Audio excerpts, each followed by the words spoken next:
Good morning, જય શ્રી કૃષ્ણ, જય સ્વામિનારાયણ, જય જિનેન્દ્ર અને Sitaram. Welcome to our new blog. ચલો, આજે છે મંગળવાર અને આજે રાહીનો ચોથો દિવસ છે ગૌરી વ્રતનો. 3 દિવસ સરસ કર્યા છે, હવે 2 દિવસ કાઢવાના છે અમારે. આજે એના માટે છે ને હું ખીર બનાવું છું. કહીને ગઈ છે સવારે કે મમ્મા ખીર બનાવી દે, એટલે હું ખીર બનાવું છું આજે એના માટે. અને જુઓ, વરસાદ આવે ને એટલી વાર જ સારું હોય, પાછી પસીનો તો ચાલુ જ થઈ જાય, ગરમી જ એટલી થાય. આજે વરસાદ જેવું બિલકુલ નથી, વાદળા પણ નથી અને તડકો છે સરસ. જો અહીંયા છે ને મેં ખીર બનાવવા માટે મૂકી દીધી છે. એક દિવસ મોરૈયાની ખીર કરી હતી, આજે ચોખાની કરું છું.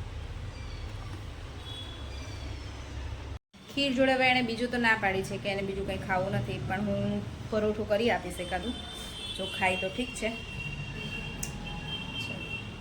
બાકીનું હવે મારા માટે અને શ્લોક માટે શું બનાવવું ને એ વિચારવાનું છે.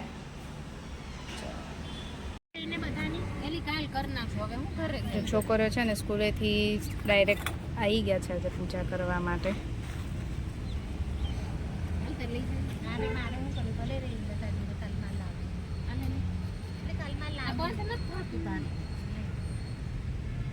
હાલો, હવે સૂર્યનારાયણને જળ ચડાવી દો રાહી.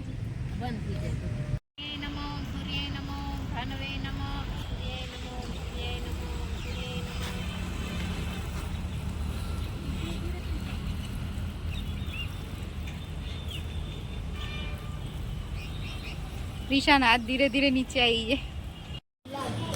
માખી નો આવે ને એટલે જો આ ગુલાબ મૂક્યા છે, કેમ કે હમણાં માખી બહુ આવે છે.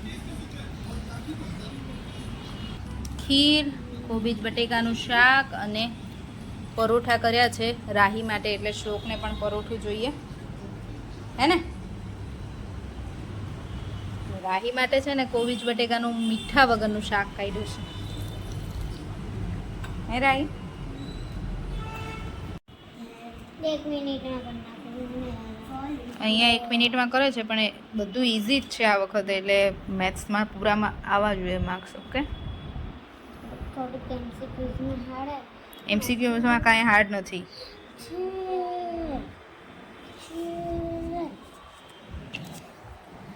એક્ઝામની છે ને ફૂલ જોશમાં તૈયારી ચાલે છે. આ મારી પાછળ આ બધા બુક્સ દેખાતું હશે, પણ આ એક્ઝામ ચાલે છે ને એટલા દિવસ આ બધું આવી જ રીતે રહેશે, કે હું પેપરને એવું ટેક્સ્ટ પેપરને એવું બનાવતી હોઉં, અને આખો દિવસ એ લોકોને આ કરવાનું હોય ને એટલે અહીંયા જ રાખે. 4-5 દિવસ તો ચાલશે, કેમ કે અમે લોકો અહીંયા જ સ્ટડી કરીએ છીએ, ઘરમાં કોઈ હોય નહીં ને એટલે ચાલે. શ્લોકે એનું ટેસ્ટ પેપર કમ્પ્લીટ કરી દીધું છે. રાહી લર્ન કરે છે. રાહીને કાલે ઇંગ્લિશ છે, શ્લોકને કાલે મેથ્સ છે. અને આ લોકોને છે ને અત્યારે જે બધી એક્ઝામ છે ને બધાના માર્ક્સ ફાઇનલ એક્ઝામમાં ગણાય, એટલે બધી એક્ઝામમાં સરખું જ કરાવવાનું હોય. નહીં તો પછી ફાઇનલમાં એકાદી એક્ઝામમાં ઓછા આવે ને તો ફાઇનલમાં ઓછું રિઝલ્ટ થઈ જાય. ગયા વર્ષે શ્લોકને એવું જ થયું હતું. એટલે કહું છું કે આ વખતે છે ને અત્યારથી જ સરખું ધ્યાન આપજે. ચલો, સોરી રાહીને ડિસ્ટર્બ થાય છે, આપણે મોબાઈલ મૂકી દઈએ થોડી વાર. બંનેને લર્ન કરાવી નીચે મોકલી દીધા છે, જે એકવાર રિવિઝન કરશે આવી. અને હું આવી ગઈ છું કિચનમાં. રાહી માટે ફરાળમાં અત્યારે બનાવું છું આલુ ટિક્કી, અને થોડું વધારે જ બનાવીશ મસાલો ને એવું, કેમ કે ટિક્કી તો શું આપણે બનાવીને ફ્રીઝમાં મૂકી દઈએ તો કાલે પણ એને મારે સવારે લંચ બોક્સમાં આપ્યું હોય તો હું આપી શકું. ને ફરાળી ટિક્કી બનાવવા માટે છે ને જો બટેકા બાફેલા લીધા છે, એને મેશ કરી દીધા છે. એમાં લીલું મરચું અને આદું, કાળા મરી, પછી આ છે સાકરનો ભૂકો અને આમચૂર પાવડર, બસ, અને ધાણા જીરું. આટલી વસ્તુ લીધી છે. અને બધું બરાબર મિક્સ કરી, અને આમાં હું 2 ચમચી નાખીશ ફરાળી લોટ. પછી એની આપણે બનાવી દઈશું ટિક્કી.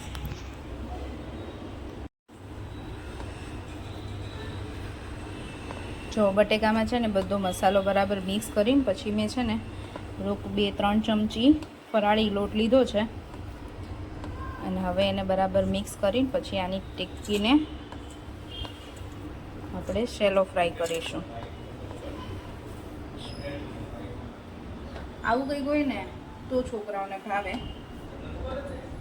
એને દૂધ ને એવું તો એ પીવે જ છે. અત્યારે જો હમણાં છે ને સાંજે એણે દૂધ પીધું હતું પછી, અને કેવું કે ડ્રાયફ્રૂટ ને એવું છે ને દૂધમાં નાખીને ન પીવે. આજે ખીર બનાવી હતી ને તો ખીરમાં કશું ડ્રાયફ્રૂટ ના નાખવા દે, એમનામ ડ્રાયફ્રૂટ ખાય.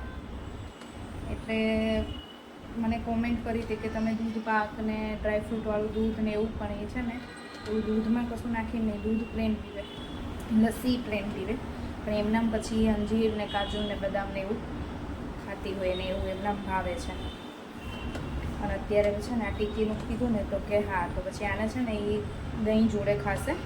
ગળ્યું દહીં કરી દઈશ, અથવા જો ચટણી છે ને એને આની જોડે ખજૂરવાળી ચટણી અને તીખી ગ્રીન ચટણી પણ સારી લાગે, પણ એને એ ચટણીથી જોડે ના ખાય, તીખું કંઈ ના જોઈને. આ બરાબર તીખું જ થયું છે કેમ કે આમાં મીઠું ન આવે, બીજું બધો મસાલો આવે એટલે તીખું તો લાગે જ, એટલે તીખું જ લાગે છે. એટલે એને છે ને ગળ્યું દહીં કરી દઈશ ને તો દહીંની જોડે એ ખાશે આ ટીકી. ગળ્યું કે મોં એને જેવું દહીં ખાવું હશે એવું, પણ ચટણી નથી બનાવવાની. મેં તો આની જોડે ગ્રીન ચટણી અને ખજૂરવાળી ચટણી બનાવીએ ને તો પણ મસ્ત લાગે. આજે ટીકીનો આઈડિયા મને છે ને અપેક્ષાબેને આપ્યો હતો. સવારમાં વાત થઈ ને તો મને કે રાહી સાચું કરે છે. મેં કીધું રાહી સાચું જ કરે છે. 3 દિવસ સરસ કર્યા છે, ચોથો દિવસ છે. મેં કીધું 2 દિવસ તો એ નહીં જ કંઈ ખાય. તો મને કે સારું. એટલે મેં કહું કે આવું અલગ અલગ બનાવું છું, તો મને કે મને કે આલુ ટિક્કી પણ બનાવે. એટલે મને મગજમાં આવ્યું કે હા ચાલો હવે આજે આલુ ટિક્કી બનાવી દઉં એટલે થોડું અલગ થઈ જાય. જો અમારી ટિક્કી છે ને આલુ ટિક્કી ફરાળી બની ગઈ છે. અને અહીંયા છે ને આજે બનાવ્યું છે, અત્યારે ટીંડોરા બટેકાનું શાક બનાવ્યું છે કેયુરની ફરમાઈશ પ્રમાણે.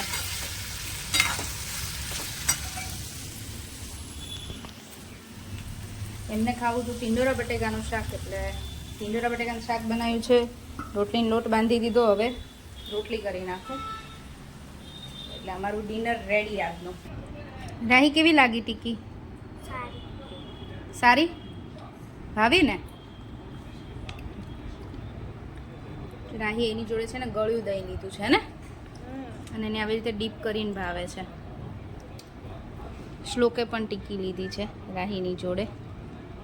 તને કેવી લાગી શ્લોક? સારી લાગી.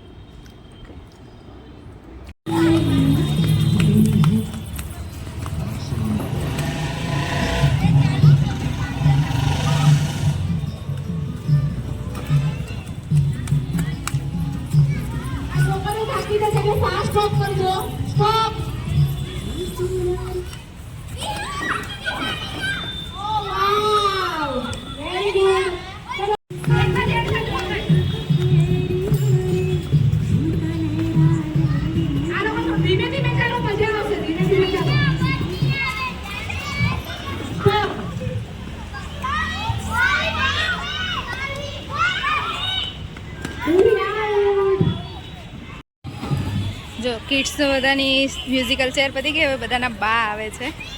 ઓર મમ્મી નહીં, અને તો મમ્મી રમવા આવે. બધા નાના મોટા બધા રમશે.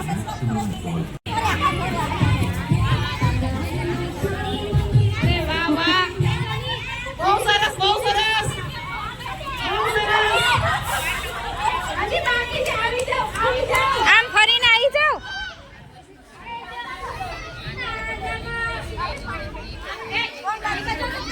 જો અમારે આવું કંઈક નાના મોટા બધા ગેમ રમે, બહુ મજા આવે.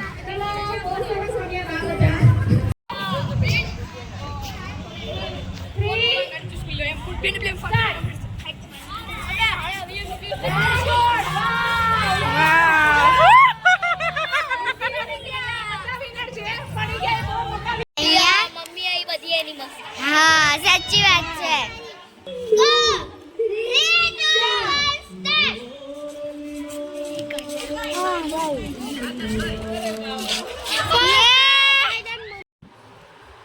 ચલો જો અમે લોકો ઘરે આવી ગયા છીએ, મસ્ત ગેમ રમીને બહુ મજા આવી આજે ગેમ રમવાની. અને આજે અપેક્ષાબેનનો ફોન આવ્યો તો વાત થઈ, એટલે કહેતા હતા કે મમ્મી અને પપ્પા છે ને આજે તો એકલા ફરવા ગયા છે લંડનમાં. એટલે એ કે અમે જવાના જ હતા, પણ કે પછી મામા ને મામી જતા હતા ને તો કેવલભાઈનો ફોન આવ્યો કે મોકલો ને, એ કે આ લોકોને એકલા જવા દો, એમ વાંધો નહીં. તો મમ્મી અને પપ્પા એકલા ગયા છે, અને પપ્પાએ મને છે ને થોડા વિડીયો મોકલ્યા છે.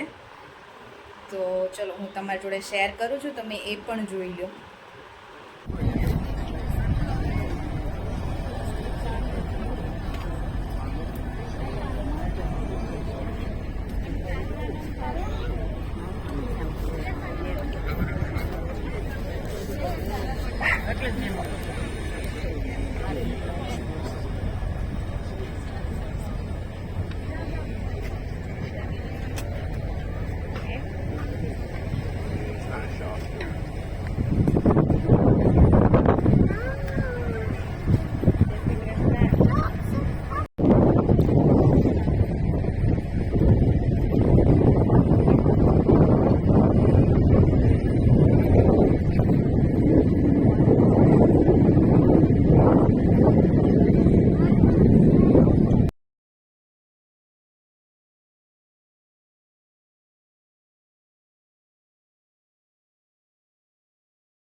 છોકરાઓને રમાડીએ, અમે રમે, પછી મોટા બધા રમે. આવું કંઈક હોય ને ત્યારે બધાને મજા આવે એમ. છોકરાઓને રમતા જોઈને તો અમને બધાની ઈચ્છા થઈ જાય અને અમે બધા રમીએ ખરા. અમે બધા લીંબુ ચમચી રમે ત્યાં હજી મ્યુઝિકલ ચેર રમું હતું, પણ પછી બધા છોકરાઓને કાલે સ્કૂલ છે અને પછી ટાઈમે સુવડાવવાના હોય ને, 10:30 થઈ ગયા છે એટલે અમે લોકો ઘરે આવી ગયા. જો ફ્રેશ થઈને હવે સુવાની તૈયારી છે. પહેલાં મેં કીધું ચલો આપણે વિડીયો એન્ડ કરી દઈએ. અને આવતીકાલે અમારા રાહીનો લાસ્ટ ડે છે વ્રતનો, અને કાલે છે જાગરણ. 12 વાગ્યા સુધી જાગવાનું છે. કાલે બધા છે ને બહુ જ મસ્ત એન્જોય કરશે. સાંજે ગોરમાં બનાવીને પૂજા કરશે. અમારા ફ્લેટની છોકરીઓ તો હશે, પણ પછી સામેના ફ્લેટની આજુબાજુના બધાના ફ્લેટની છોકરીઓ આવે, અહીંયા ગોરમાં બનાવીને પૂજા કરે બધી છોકરીઓ. પછી થોડી વાર ગરબા રમીએ, પછી રાત્રે પછી છોકરીઓને બધાને જાગરણ કરાવીએ. બહુ મજા આવે. કેમ રાહી? ઘણી છોકરીઓ રહે છે અત્યારે, એટલે મજા આવે છે બધાને. અને આવતીકાલે છે ને ગુરુ પૂનમ છે, એટલે સ્કૂલમાં પણ આ લોકોને ગુરુ પૂર્ણિમાનું સેલિબ્રેશન છે. એટલે કલરફુલ ડ્રેસમાં જવાનું છે, બને તો યલો કલરમાં, નહીં તો કોઈ પણ કલર ચાલે. અને એક્ઝામ પણ છે.